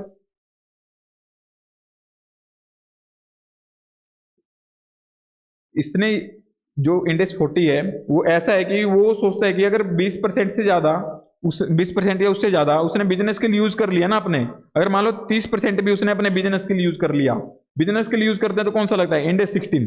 तो ये कहता है कि इंडेक्स 16 ही लगाओ, मैं नहीं देखूंगा चाहे मैं इसका 70% रेंट पे देने के लिए यूज कर रहा हूं, 75% रेंट पे दे रहा हूं, मैं नहीं, मैं सिर्फ ये देखता हूं कि बिजनेस में कितना यूज कर रहा है ये वो वाला सातिर एम्प्लॉय है इंडेक्स 40। कहता है कि जो इंडेक्स 16 है वो मेरा बड़ा भाई है, वो देखेगा, वो बच जाता है, मैनेजर के ऊपर छोड़ देता है, इंडेक्स 16 बड़ा है, इंडेक्स 40 छोटा सा है। ये ऐसा आर्टिकल है कि अपने मैनेजर की बैंड बजवा रहा है, ये कहता नहीं सर, अगर ये रेंट पे देने के लिए चाहे मेरा 70% हो, मैं नहीं मानने वाला, मेरा इनसिग्निफिकेंट का केस देखूंगा कि अगर इनसिग्निफिकेंट पोर्शन ही यूज हो रहा है तेरे काम में, बिजनेस में, तब तो मैं इंडेक्स 40 लगा लूंगा। अगर इनसिग्निफिकेंट पोर्शन नहीं है, यहाँ पे सिग्निफिकेंट नहीं लिख के आओगे आप एग्जाम में, आप यहाँ पे इनसिग्निफिकेंट ही लिख के आओगे, सिग्निफिकेंट नहीं लिखोगे, इनसिग्निफिकेंट या नॉट इनसिग्निफिकेंट, और ये परसेंटेज बिल्कुल नहीं लिख के आओगे 20% वगैरह का, क्योंकि ये मैंने खुद से देखा था कि कौन से एग्जाम्पल में क्या क्या लिया हुआ है ने, 20% से नीचे वालों में उसने माना है कि इंडेक्स 40 लगेगा। ओके, तो मतलब कि अगर बिजनेस के लिए उसने 20% या उससे ज्यादा यूज कर दिया, तो उस केस में क्या करेगा, तो कहेगा कि मैं नहीं देख रहा इसमें, चाहे मैं उसमें 70% यूज कर रहा हूं रेंट पे देने के लिए, इस कितना भी कर रहा हूं, मैं अपने रिस्पॉन्सिबिलिटी नहीं लूंगा, मैं तो येड़ा बन चुका हूं, अब उसमें तुम कर रहे हैं ना, तू अपनी रिस्पॉन्सिबिलिटी ले। तो ये वो होते हैं कि हाथ पकड़ के गर्दन पकड़ ली इसने, इंडेक्स 40 ने, ये है छोटा मगर धमाका बड़ा करता है। ओके, तो इसका एग्जांपल 1 और 2 देखते हैं। आईसीआई के स्टडी मेट पे पहुंचो, एग्जाम्पल फर्स्ट और सेकंड पे, मैं तो पहुंच चुका हूं, अब आप अपना देख लो, एक बार उसी को करते हैं ना, एग्जाम्पल 3 को, थोड़ा सा रहेगा था। If the health and fitness centre could not be sold or lease out separately on financially, अगर वो सेपरेटली सोल्ड नहीं कर सकते हैं तो फाइनेंस लीज वगैरह पे, तो उस केस में क्या माना जाएगा, इनसेपरेबल का केस। और then because the owner occupied portion is not insignificant, जो ओनर ने ऑक्युपाइड किया हुआ पोर्शन वो इनसिग्निफिकेंट नहीं है, तो मतलब कि क्या हुआ, सिग्निफिकेंट हुआ। अब ये मैं आपको समझाने के लिए बोल रहा हूं, ये एग्जाम में सिग्निफिकेंट नहीं लिखे होगे, मतलब ये सिग्निफिकेंट हुआ। अगर ओनर ऑक्यूपाइड खुद के धंधे के लिए यूज कर रहा है तो इंडेक्स 40 क्या था, सातिर था, वो उसको इंडेक्स 16 में ही अप्लाई करवा रहा था। Then whole property would be treated as owner occupied, तो मतलब जितनी भी प्रॉपर्टी है, चाहे रेंट पे देने की हो चाहे कुछ हो, वो कहेगा इंडेक्स 16 लगा दो आप। आइए अब इंडेक्स के एग्जाम्पल फर्स्ट और सेकंड पे आओ। सन लिमिटेड ओन करता है एक बिल्डिंग को जिसके 15 फ्लोर्स हैं, वो भी इट यूजेस उसके 5 फ्लोर्स को अपने ऑफिस के लिए यूज कर रहा है, और रिमेनिंग 10 फ्लोर को वो लीज कर देता है टेनेंट्स को अंडर ऑपरेटिंग लीज पे। ठीक है जी। In the given scenario the remaining 10 floor should be classified as investment property since they are able to split the title between.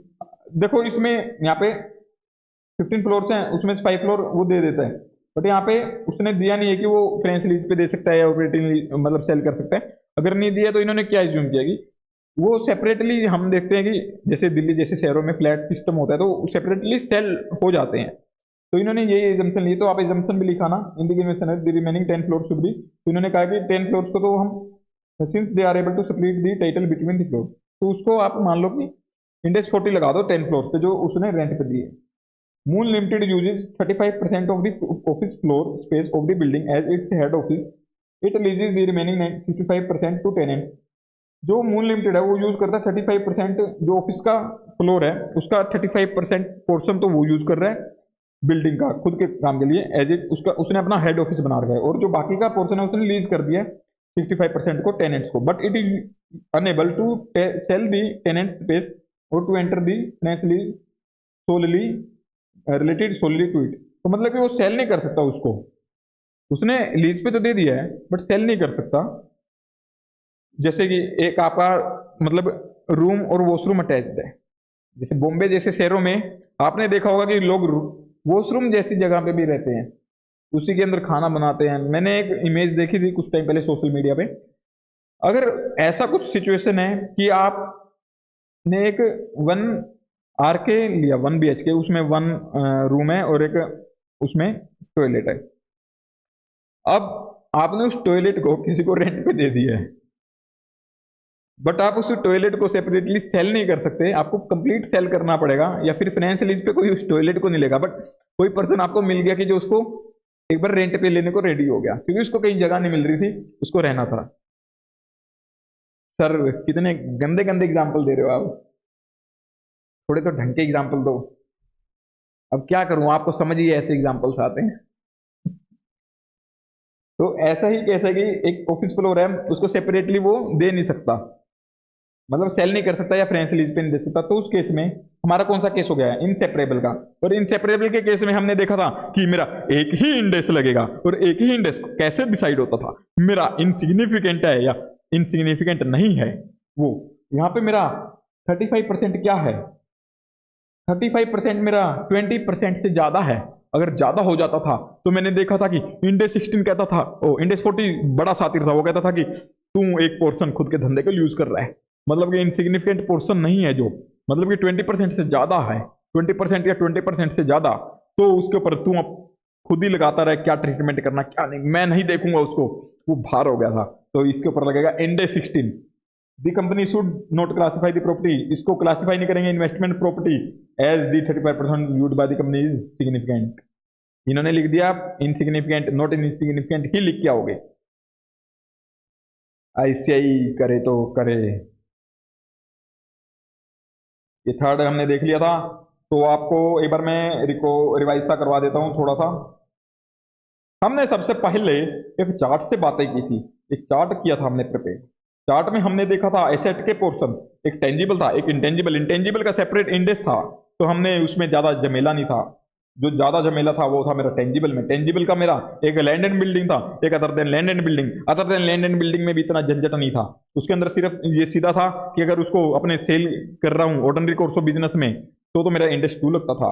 अगर मेरा कोई ऐसी एसेट थी other than land and building जिसको मैं पहले इंडेक्स 16 में यूज कर रहा है, इंडेक्स 38 में यूज कर रहा था, बट अभी मैं उसको हेल्ड फॉर सेल क्लासिफाई कर दिया है, तो वहां पे इंडेक्स 105 लगता है। और अगर उसको अपने धंधे के लिए यूज कर रहा हूँ, इसलिए प्रोडक्शन के लिए, सप्लाई ऑफ गुड्स सर्विसेज के लिए, एडमिनिस्ट्रेटिव एक्टिविटीज के लिए, रेंटल पे देने के लिए अदर्स को, यहाँ पे चाहे मेरा बिजनेस हो धंधा हो, रेंट पे देने का ना हो, तो भी मेरा इंडेक्स 16 लग जाता है। और अगर लैंड एंड बिल्डिंग का केस था तो मैंने देखा था कि चाहे तो मैं कैपिटल एप्रिसिएशन के लिए लेता हूँ, कैपिटल एप्रिसिएशन में मैंने देखा था शॉर्ट टर्म है तो इंडेक्स 2, अगर लॉन्ग टर्म है तो इंडेक्स 40, और उसके अगर धंधे के लिए यूज हो रहा है मेरा तो इंडेक्स 16, अगर रेंटल पे देने के लिए यूज हो रहा है, रेंटल में अगर मेरा साथ में एंजिलरी सिग्निफिकेंट एंजिलरी सर्विसेज भी दे रहा हूँ तो इंडेक्स 16, और अगर कोई सिग्निफिकेंट एंजिलरी सर्विसेज नहीं दे रहा हूँ तो मेरा इंडेक्स 40 लगता था। उसके बाद मैंने बातें की थी यहाँ पे, इसका मीनिंग देखा था, मीनिंग आपका कवर हो गया, एग्जाम्पल देखे थे इसके कुछ। इसके बाद हमने नॉट एप्लीकेबल वाले केसेस देखे थे। इसके बाद हमने देखा था रिलेशन क्या था इनका आपस में। मैंने आपका गर्लफ्रेंड बॉयफ्रेंड वाले रिलेशन से हटने की कहा था कि आप आपस में वो झांकना बंद करो। फिर इसके बाद मैंने आपको एग्जाम्पल दिया था कि फाइनेंस लीज क्या होता है। फाइनेंस लीज में हम ओनर नहीं माने जाते, आपकी गर्लफ्रेंड या बॉयफ्रेंड दूसरे से बातें करता था, दुनिया को पता था कि आप ही हो, बट ये कहता था कि मैं आपके साथ ना इंसाफी नहीं होने दूंगा, जो इसका ज्यादा इस्तेमाल कर रहा है उसकी बुक्स में ही लगाओ, उसको ही ओनर मानो। तो यहाँ पे बातें हुई थी ऑपरेटिंग लीज। ऑपरेटिंग लीज में रेंटल वगैरह होता है, रेंटल चाहे मेरा ऑपरेटिंग और फाइनेंस हो, इंडेक्स 116 लगता है। और जो इन्वेस्टमेंट प्रॉपर्टी है ऑपरेटिंग के केस में मैं डील करता हूँ, मतलब लेसर की बुक्स में डील होगी इंडेक्स 40 में। और इसके बाद फाइनेंस लीज का देखा था हमने। फाइनेंस लीज में हमने लेसी जिसको फाइनेंस लीज पे दिया, अगर वो खुद आगे ऑपरेटिंग लीज पे देता तो इंडेक्स 40 लगता है, अदरवाइज हमने देखा इंडेक्स 16 लगता था अगर खुद के धंधे के लिए यूज कर रहा है। अगर फाइनेंस लीज पे दे देता है तो वो डिरिकॉग्नाइज करता था अपनी बुक से। अगर एक से ज्यादा पर्पस थे मेरे यूज करने के, अगर मेरे को पता है कि उसको सेपरेट कर सकता हूँ, सेपरेट कब देखा था कैसे हो सकता है मेरा, चाहे तो मैं उसको एसेट को सेपरेटली सोल्ड कर सकता हूँ या फाइनेंस लीज पे दे सकता हूँ उस पोर्शन को, तो मेरा वो सेपरेबल का केस था। अगर सेपरेबल का केस था तो मेरे दो इंडेक्स लगते हैं कि सेपरेट सेपरेट है, एक इंडेक्स इसका एक इसका। तो उस केस में मेरा इंडेक्स 16 लगा था जो यूज हो रहा था धंधे में, और जो लेट आउट हो गया था उसमें 40, अगर मैं ऐसे सेपरेट नहीं कर सकता था, मतलब कि सोल्ड नहीं कर सकता या फाइनेंस लीज पे नहीं दे सकता उस पोर्शन को जिसको मैंने रेंट पे दिया है सेपरेटली, तो उस केस में मैं सिग्निफिकेंट इनसिग्निफिकेंट नॉट इनसिग्निफिकेंट का केस दिखता था, उसमें 20% वगैरह मैं मेंशन नहीं करूंगा कभी भी एग्जाम में, उसके अंदर इनसिग्निफिकेंट या नॉट इनसिग्निफिकेंट ही मेंशन करके आऊंगा। अगर मैं 20% से कम अपने बिजनेस के लिए यूज कर रहा हूँ तो इंडेक्स 40 कहता था कि कोई नहीं उस पर तो मैं कर लूंगा, तो बहुत कम कर रहा है यूज। अगर वो 20% या उससे ज्यादा करता था तो वो सातिर था इंडेक्स 40, वो कहता इंडेक्स 16 तू ही डील कर इसको। तो आज का हमारा लेक्चर और ज्यादा लंबा ना करते हुए आप इसको जल्दी से रिवाइज कर लेना और अच्छे से कवर करना इसके जो भी, क्योंकि रिवीजन बहुत जरूरी है आपके लिए, revision is the key to success. जितना रिवाइज करोगे, क्योंकि आज आपका किया हुआ अगर विदाउट रिवाइज के आप छोड़ दोगे तो ये आपके माइंड से स्किप हो जाएगा बहुत जल्दी, और एग्जाम टाइम तक आप इसको रिटेन नहीं कर पाओगे, इसलिए आप इसको जरूर से रिवाइज करो। रिवीजन करना बहुत जरूरी है, अगर आप रिवाइज करोगे तो आपको लॉन्ग टाइम तक रिटेन रहेगा। और अगर आपको कोई डाउट्स वगैरह आते हैं तो मेरे को व्हाट्सएप पे कांटेक्ट करो, और अगर आपने अभी चैनल सब्सक्राइब नहीं किया तो प्लीज चैनल सब्सक्राइब कर लो सबसे पहले तो, क्योंकि चैनल सब्सक्राइब किए बिना आपको मेरी वीडियोस का पता नहीं लगेगा कि कब आई है, कब अपलोड किए हैं सर ने वीडियो, कब क्या इंपॉर्टेंट वीडियो डाल देता हूं मैं, क्योंकि मैं सिर्फ लेक्चर्स की ही नहीं, मैं अदर वीडियोस भी आपके लिए जो इंपॉर्टेंट होती हैं वो भी अपलोड किया करूंगा, जैसे कुछ आपके इनकम जनरेशन के सोर्सेज के लिए भी आपको वीडियोस प्रोवाइड करूंगा, जिससे कि आप इनकम अपनी जनरेट कर सकते हो। और साथ में अगर आप सब्सक्राइब तो कर ही दिया आपने, साथ में लाइक बटन भी प्रेस कर दो, कमेंट भी कर दो, आपके 15-20 नंबर वैसे ही बढ़ जाएंगे। और आप अपने दोस्तों को जरूर शेयर करो जो सीए फाइनेंशियल रिपोर्टिंग को करना चाहते हैं, क्योंकि आप शेयर करोगे तभी लोगों को पता लगेगा कि हाँ सीए विपिन सिंगला नेम से कोई एक फैकल्टी है जो कि बहुत डीप में कंसेप्ट को इजी में लैंग्वेज में समझा देती है, और उनका समझाने का वे एक डिफरेंट है। जब आप शेयर ही नहीं करोगे तो लोगों को कैसे पता लगेगा, आप ही एक एडवर्टाइज करोगे मेरे उसको, जब आप ही शेयर नहीं करोगे तो अगर आप बेनिफिट ले रहे हो तो आप ये करोगे और लोगों को भी ये बेनिफिट मिले, जिससे मेरा भी भला होगा उनका भी भला होगा, आपका तो हो ही रहे। तो चलो जल्दी से लाइक कमेंट सब्सक्राइब शेयर कर दो, मिलते हैं नेक्स्ट लेक्चर में, तब तक के लिए बाय, अच्छे से रिवाइज कर लेना।